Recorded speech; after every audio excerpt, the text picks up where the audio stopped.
இருக்காங்க.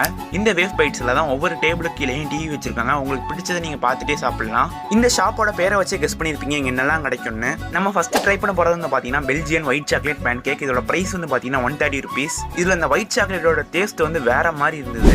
அடுத்து நம்ம ட்ரை பண்ண போறது வந்து பாத்தீங்கன்னா பபிள் வேஃபில்ல கேபிள் சாக்லேட் தான் ட்ரை பண்ண போறோம். இதோட பிரைஸ் வந்து பாத்தீங்கன்னா 230 rupees. பபிள் வேஃபில்ல ஜெம்ஸ் எல்லாம் போட்டு ரெடி பண்ணி அதுக்கு மேல 2 ஸ்கூப் ஐஸ்கிரீம் வச்சு அதுக்கு மேல ஓரியோ பிஸ்கெட் மஞ்செல்லாம் வச்சு சாக்லேட் வந்து ஊத்தி தருவாங்க. பாக்குறதுக்கே வேற லெவல்ல இருந்தது. சாக்லேட் ஐஸ்கிரீமுக்கு மேல ஊத்தின சாக்லேட்டோட சேர்த்து சாப்பிட டேஸ்ட் வந்து சூப்பரா இருந்தது. இதை நீங்க ஒண்ணு முழுசா சாப்பிட்டாலே வயிறு ஃபுல் ஆயிரும். பபிள் வேஃபில்ல சாக்லேட் இருக்கும்ல அதோட சேர்த்து சாப்பிடறதான் ஹைலைட். இங்க வர கஸ்டமர் அவங்க வந்து சாப்பிட்டு முடிச்சுட்டு அவங்களோட ஃபீட்பேக் வந்து செவுத்துல ஒட்டி வச்சிருந்தாங்க. நீங்க கூட ஃபீட்பேக் கொடுக்கலாம். கடைசி நம்ம ட்ரை பண்ண போறது வந்து பாத்தீங்கன்னா மேங்கோ ஃபிளேவர்ல போபா அப்படின்னு ட்ரை பண்ண போறோம். இந்த பால்ஸ் மாதிரி போடுறாங்க, இதை தான் வந்து போபான்னு சொல்றாங்க. முக்கியமான விஷயம் வந்து சொல்ல மறந்துட்டேன், இங்க வந்து செல்ஃப் சர்வீஸ் தான். இதை ட்ரை பண்ணி பார்க்கற இதோட டேஸ்ட் வந்து நல்லா இருந்தது. உள்ள போட்டுக்க அந்த போபாவோட டேஸ்ட் வந்து வித்தியாசமா இருந்தது. இந்த ஷாப்ல ட்ரை பண்ணி பார்த்துட்டு உங்க சஜஷனை நம்ம கமெண்ட் செக்ஷன்ல சொல்லுங்க.